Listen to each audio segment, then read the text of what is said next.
শুভ সকাল বন্ধুরা, welcome back to my channel. কেমন আছো তোমরা সবাই? আশা করি সবাই খুব ভালো আছো, আর আমি তো একদম বিন্দাস আছি। আজ জীবনের সবথেকে বড় একটা ডিসিশন নিতে যাচ্ছি। জানি না ঠিক হবে না ভুল, তবে এই ডিসিশনটা আমার অনেক দিন আগেই নেওয়া দরকার ছিল, কিন্তু অনেকটাই লেট হয়ে গেল। যাই হোক, জীবনে তো ওঠা পড়া সবারই আসতে থাকে, তাই না? তো সেই ওঠা পড়াকে পেরিয়ে ভেবেছিলাম সব কিছু ঠিক হয়ে যাবে, কিন্তু কিছু ঠিক হওয়ার না। তাই ভাবলাম যে এই ডিসিশনটা নিতেই হবে। ভাবছো ডিভোর্সের কথা বলছি? না গো না, এই ভুল আমি কোনোদিনও করতে চাই না, আর করবোই বা কেন? একটা ভগবান তুল্য স্বামী পেয়েছি, তাকে ডিভোর্স দিতে কেন যাবো, তাই না? তো দেখো, কিছু কিছু পার্সোনাল প্রবলেম আমাদের নিজেদের মধ্যে থাকে, সব কিছু হয়তো সোশ্যাল মিডিয়াতে তুলে ধরা হয় না। তো তেমনই কিছু পার্সোনাল প্রবলেম আর কি আমাদের দুজনের আছে, তো সেটাই সলভ করার জন্যই এসছিলাম কাটোয়াতে। তো কাটোয়াতে যাওয়ার পথেই একটু পেট্রোল ভরিয়ে নিয়ে আবারও বেরিয়ে পড়েছিলাম। তো এই যে চলে এসেছি, দাঁড়াও দেখাচ্ছি। এই যে এখানে, তো এখানে এসি অনেক রকম কাজবাজ আছে, তো অনেক রকম সাইন টাইন অনেক কিছু আছে। তো যদি সাকসেস হই বা যদি ভালো ফল হয়, তো বিশ্বাস করো তোমাদেরকে আমি সবটাই জানাবো। তবে এখন আর কিছু জানালাম না, একটু আর কি স্টপ থাক জিনিসপত্রগুলো। তো যদি সাকসেস কোনো দিন আসে তাহলে কিন্তু সব জানাবো আমি। তো যাই হোক, চলো, এখনও সাইন করছে, আর অনেক জায়গায় সাইন করতে হচ্ছিল, যার জন্য অনেকটা লেটও হয়েছে। তো কিছু খাইনি, খিদেও পেয়েছিল, ভাবলাম যে বাড়ি যাওয়ার পথে আর কি খেয়ে নেবো, কিন্তু একটা খারাপ কিছু ঘটে যায়, যার জন্য আর খাওয়াটা হয় না। সেটা ভয়েস ওভারটা পরে দিচ্ছি বলে তোমাদেরকে আগের কথাগুলো জানিয়ে দিতে পারলাম। কারণ এখানে তো হাসি মুখে এসেছিলাম, তারপর আসার পর এমন একটা কথা শুনি, তারপর সেটা শোনার পর আর ইচ্ছা করেনি কিছু খেতে। যাই হোক, ওখান থেকে চলে এসেছিলাম কাজ সেরে, এক সপ্তাহ বা 1 মাস পর ওটা জানা যাবে। তো হ্যাঁ, এই হচ্ছে ব্যাপার। এখানে চলে এসেছিলাম, আমরা এখন নসিপুরের এই সাইডটায় আছি, নসিপুরই তো বলে এটাকে। যাই হোক, এই রেলগেটের এই পার্টটাতে। তো এখানে এসে আর পেয়ারা মাখা খেতে ইচ্ছা করলো, তাই দুজন মিলে নিলাম একটু পেয়ারা মাখা।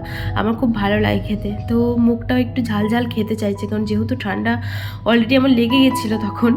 তো এখন তো অবস্থা খুবই খারাপ, কিন্তু তখনও লেগেছিলো হালকা হালকা। আর এই যে এখন দুজন মিলে খাচ্ছি রৌদ্রের মধ্যে, কিন্তু ভালোই লাগছে, ঠান্ডাটা অল্প অল্প পড়েছে, আর অনেক স্কুলের মেয়ে খাচ্ছিলো। গুড ইভিনিং বন্ধুরা, সেই দুপুরবেলাতে তোমাদের সাথে দেখা করেছি, তারপর আর কোনো রকম কথা বলিনি। আসলে মনটা একটু খারাপ ছিল, যার জন্য আর কি ঘরেই শুয়েছিলাম চুপচাপ, কোনো রকম ভিডিও আর করিনি।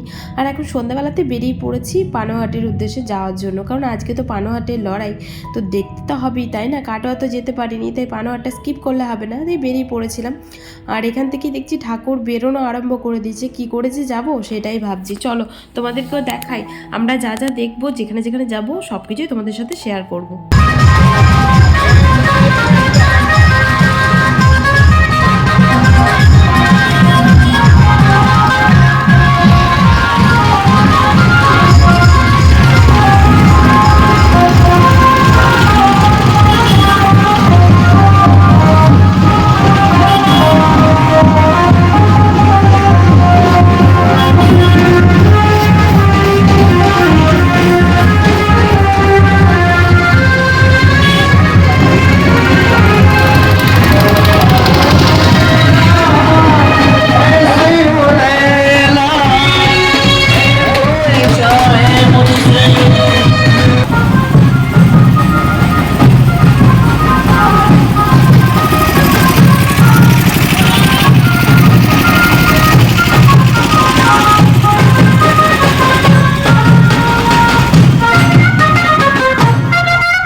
যেতে গেলে ফার্স্টে পানাহারটাকে আমাদের পেরোতে হবে, কিন্তু কাটোয়াতে লড়াই তো কালকে হয়ে গেছে, আজকে ঠাকুরগুলো দেখতে পাবো, তার জন্য আর কি বেরিয়েছিলাম। কিন্তু ওদিকে আবার দেখছি যে এখান থেকে গাড়ি আটকে দিল, মানে এখান থেকে আর যেতে দেবে না, তাই আমরা একটা রাস্তা নেবো বলে আবার বেরিয়ে পড়েছি। অনেক দূর ঘুরে তারপর আমরা পৌঁছেছি কাটোয়াতে। তো কাটোয়াতে আজকে ভিড়টা বেশ ভালোই ছিল, কারণ কালকে যেহেতু লড়াই হয়ে গেছে, আজকে তো প্যান্ডেলগুলো অনেকটাই থাকবে, তাই আর কি সবাই বেরিয়ে পড়েছিল ঠাকুর দেখার উদ্দেশ্যে। আর আমরাও বেরিয়ে পড়েছিলাম, চলো যেখানে যেখানে যাবো তোমাদেরকে অবশ্য নিয়ে যাব। তো সারা শহরটাকে আমাদের ডাইহাটের মতনই একদম সাজিয়েছে লাইটিংয়ে, কারণ কাটোয়া কার্তিক লড়াইটা ফেমাস, তোমরা তো সবাই জানো। আমাদের যেমন ডাইহাটের রাস্তা ফেমাস, তেমন কাটোয়া কার্তিক লড়াইটা ফেমাস। আর এখানে বলতে বলতে ঢুকে গেছিলাম প্রথম প্যান্ডেলে আমরা। এখানে কিন্তু দারুণ করেছিল, চলো মাটির কারুকার্য করেছিল, ভেতরটা ঢুকে দেখায় তোমাদেরকে।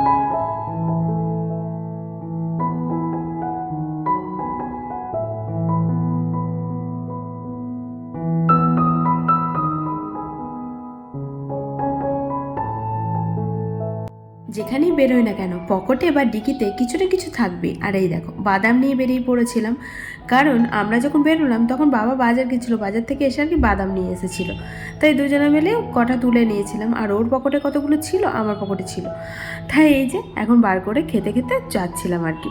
গাড়ি চালাতে চালাতে অবশ্য আমি ওকে মুখের মধ্যে দিচ্ছিলাম, খাচ্ছিল, আর নামার পর ও আমাকে দিচ্ছিল, এই হচ্ছে ব্যাপার। তো আবারও চলে এসেছি আর একটা ঠাকুর দেখতে। তো এখানে করেছিল একটা থাকা, আর এটা চাউল পট্টিতে করেছিল।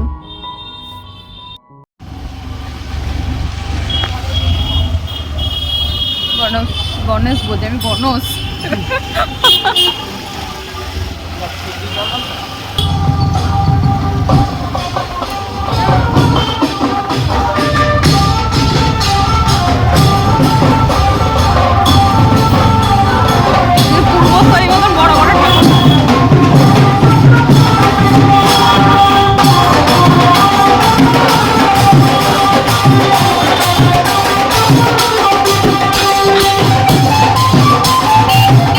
যত যাই প্যান্ডেল বা ঠাকুর দেখি না কেন, সব থেকে এই লোকেশনের মধ্যে এইটা আমার দারুণ লাগে, বিশ্বাস করো। কারণ একদম জলের সাথে অ্যাটাচ করে প্যান্ডেলটাকে করা হয়, তবে ব্যাকগ্রাউন্ডটা এত সুন্দর থাকে, ফটো ভিডিও এত সুন্দর আসে। কিন্তু আমি দুর্ভাগ্যবশত ভেতরে আর যেতে পারিনি, কারণ অনেকটা ভিড় ছিল। আর ভিড়টাকে অ্যাভয়েড করি আমরা ভেবেছিলাম তাড়াতাড়ি বাড়ি পৌঁছাবো, যার জন্য আর কি বাইরে থেকে দেখে চলে আসলাম। আবারও ঢুকে পড়েছি অলিগলির ভেতরে, যেটুকু যা দেখা যায় আর কি গাড়ির ওপর থেকে, কারণ গাড়িতে থেকে নেমে আর কিছু দেখিনি। তবে সত্যি বলতে পায়ে হেঁটে দেখতে কিন্তু আলাদাই মজা, কিন্তু যেহেতু টাইমটাও কম ছিল, বাড়ি ঢুকতে হবে, যার জন্য আর কি হেঁটে হেঁটে আর দেখিনি, যেটুকু পেরেছি গাড়ির ওপর থেকে আর কি দেখে নিয়েছি। আর এখানে করেছিল আমাদের রামলালা, এটাও বেশ সুন্দর লেগেছে আমার।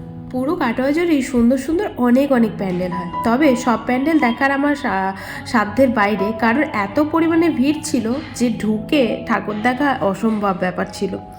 অবশ্য পুজোর আগের দিন আসলে দেখতে পেতাম, কিন্তু আমাদের রাশে এত পরিমাণে ঘুরেছি, এনজয় করেছি যে সব এনার্জি লস হয়ে গেছিলো। আর দেখতে পাচ্ছ কত পরিমাণে লাইন, তো এই লাইন আর কি ভেদ করে যাওয়াটা তো অসম্ভব ব্যাপার, তাই যেটুকু পারলাম লাইটিং দেখি বাড়ি ফিরতে হচ্ছে, কি আর করব বলো। তো ঠাকুর অবশ্য সোশ্যাল মিডিয়াতে সবগুলোই দেখে ফেলেছি, ঠাকুর প্যান্ডেল যাই বলো, একটু মানুষের ভিড় দেখার জন্য আর কি বেরিয়েছিলাম, আর তোমাদেরকে তো দেখাতে হবে তাই না। তবে বড় বড় প্যান্ডেলে কোনো প্যান্ডেলেই আমি ঢুকিনি, ওই বাইরে থেকে যেটুকু দেখা যায় সেটুকু দেখেই চলে গেছি। এখন ভেবেছিলাম ঝঙ্কার ক্লাবটা খুব ফেমাস হয়েছে এবারে, তো ভেবেছিলাম যে যাব। এবারে না, ঝঙ্কার ক্লাব কিন্তু প্রত্যেকবারই ফেমাস হয়, কারণ ওখানে চন্দ্রনগরের লাইটিং, তারপর সুন্দর প্যান্ডেলের সেট আপ দারুণ করে, কিন্তু ভেবেছিলাম যাব। তো এই দেখো দেখতে পাচ্ছ একদম বাইরে থেকে লাইন, ওরে বাবা, বাস আর যাওয়া হয়নি। তারপর বেরিয়ে চলে এসেছিলাম বাড়ি যাওয়ার উদ্দেশ্যে।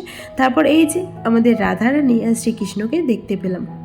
আর এখানে দাঁড়িয়ে কিছু ফটো ভিডিও করলাম, তারপর একদম চলে গেছিলাম বাড়ি।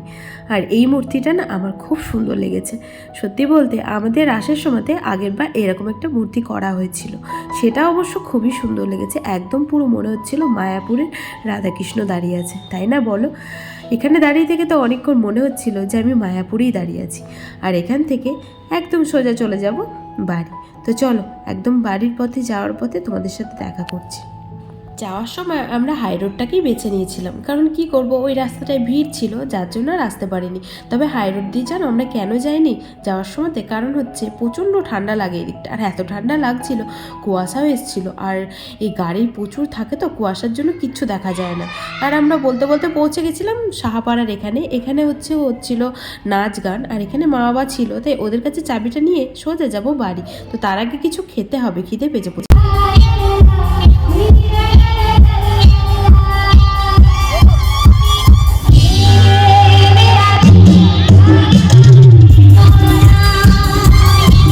বাড়ি ফেরার পথে বাড়ির কাছে একটা রেস্টুরেন্ট থেকে নিয়ে নিলাম একটু কাটলেট, আর দুজন মিলে এখন রাস্তায় দাঁড়িয়ে দাঁড়িয়ে খাচ্ছিলাম। বাড়ির কাছে অবশ্য পৌঁছেও গেছে, আমাদের কালীতলার কাছে। আর এখন এটা খেতে খেতেই ব্লগটা এখানেই এন্ড করছি। চলো টাটা, গুড নাইট, ভালো থেকো সবাই। আর ব্লগটা যদি ভালো লাগে অবশ্যই লাইক কমেন্ট শেয়ার করো।